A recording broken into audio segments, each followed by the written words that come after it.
مطر وهل يروي جفاف فؤادي. Assalamualaikum warahmatullahi wabarakatuh. Pada konten kali ini, saya akan mengisahkan mengenai sejarah berdirinya Masjid Al-Aqsa, serta sejarah tentang terjadinya konflik antara Israel dan Palestina, di mana Masjid Al-Aqsa menjadi salah satu tempat yang terdampak dari konflik tersebut. Dalam sejarah berdirinya Masjid Al-Aqsa, ada beberapa pendapat yang berbeda dari beberapa ulama. Di antaranya adalah sebagai berikut. Ulama Ibnu Katsir, At-Tabari dan Al-Qurtubi menyebutkan bahwa Masjid Al-Aqsa pertama kali dibangun oleh malaikat atas perintah dari Allah Subhanahu wa Ta'ala. Namun ada banyak ulama juga yang berpendapat bahwa sosok pertama yang membangun Masjid Al-Aqsa adalah Nabi Adam alaihi salam yang kemudian dilanjutkan oleh Nabi Ibrahim alaihi salam. Setelah wafat, putranya Nabi Ishak, cucu Nabi Yakub, hingga cicit yakni Nabi Yusuf, turut menjaga masjid ini. Nabi Sulaiman alaihi salam juga sempat merenovasi Masjid Al-Aqsa dengan bangunan yang besar, kuat, dan indah.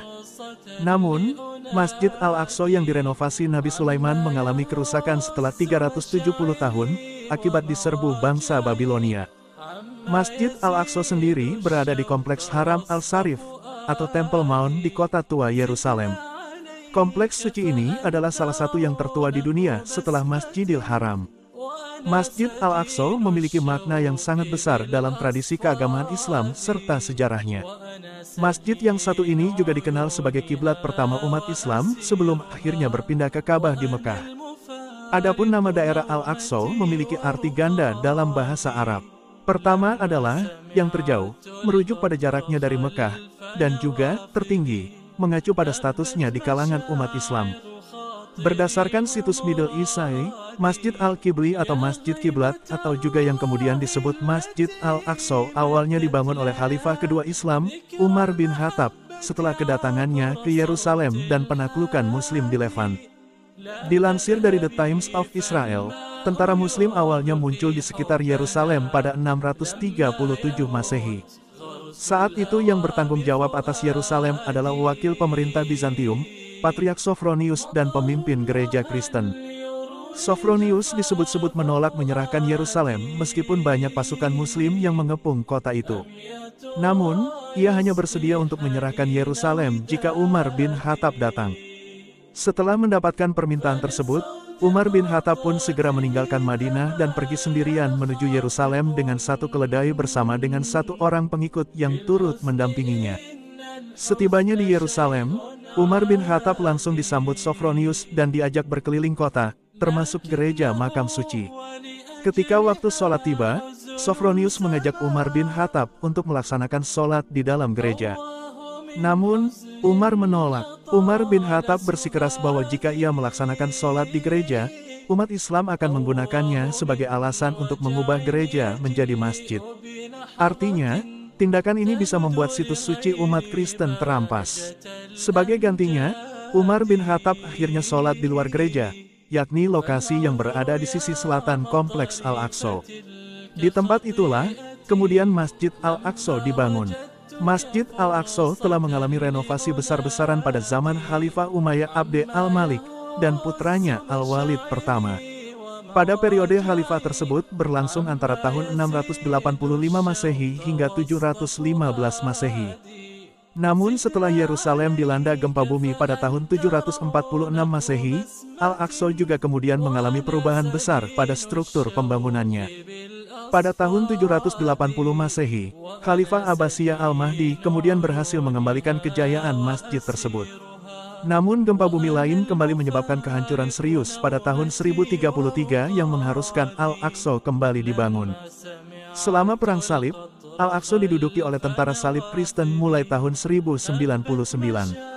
Menyusul direbutnya kembali Yerusalem oleh pasukan di bawah Saladin dari dinasti Ayyubiyah pada tahun 1187, tentara salib pun kehilangan kendali atas masjid. Pada tahun 1517, Yerusalem berada di bawah kekuasaan Kekaisaran Ottoman dan Masjid Al-Aqsa pun turut dikuasainya. Berabad-abad kemudian, gempa bumi pun kembali terjadi di tahun 1837 dan langsung diperbaiki. Meskipun tidak pernah dilanda gempa yang hebat kembali, pada tahun 1922 Masjid Al-Aqsa kemudian mengalami renovasi besar untuk memperbaiki area masjid yang bobrok sekaligus memulihkan desain interior dan kaca di dalam masjid. Pada tahun 1948, Israel mendeklarasikan dirinya sebagai negara dan merebut 85% Yerusalem bagian timur, termasuk di dalamnya adalah Kota Tua. Setelah Perang Timur Tengah tahun 1967, yang disebut oleh Palestina sebagai Naksa atau kemunduran, Israel menganeksasi Yerusalem Timur dan daerah sekitar Masjid Al-Aqsa. Yordania dan Israel mencapai kesepakatan bahwa Aman akan terus mempertahankan bagian dalam situs tersebut, sementara Israel akan mengontrol bagian luarnya. Sejak itu, pemukim Israel terus berkembang dalam serangan mereka ke masjid, seringkali juga mereka diapit oleh pasukan Israel yang bersenjata lengkap.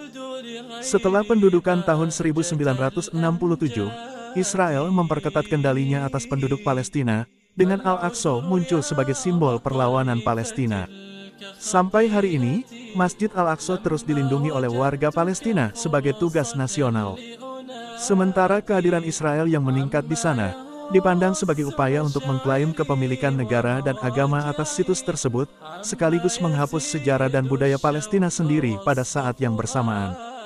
Kejadian itu menuai banyak kritik dari dunia, sebab Masjid Al-Aqsa merupakan salah satu situs suci bagi umat Islam yang menyimpan sejarah penting. Selain Masjid Al-Aqsa, di area ini juga terdapat Dome of the Rock dan tembok ratapan.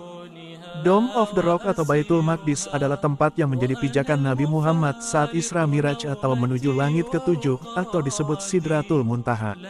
Sementara itu tembok ratapan diyakini umat Yahudi sebagai satu-satunya kuil kedua yang bertahan usai dihancurkan oleh bangsa Romawi.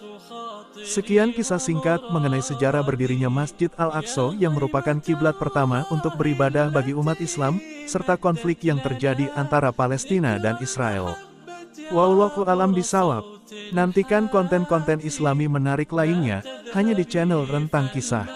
Jangan lupa subscribe, like, komen dan share videonya teman-teman. Terima kasih. Wassalamualaikum warahmatullahi wabarakatuh.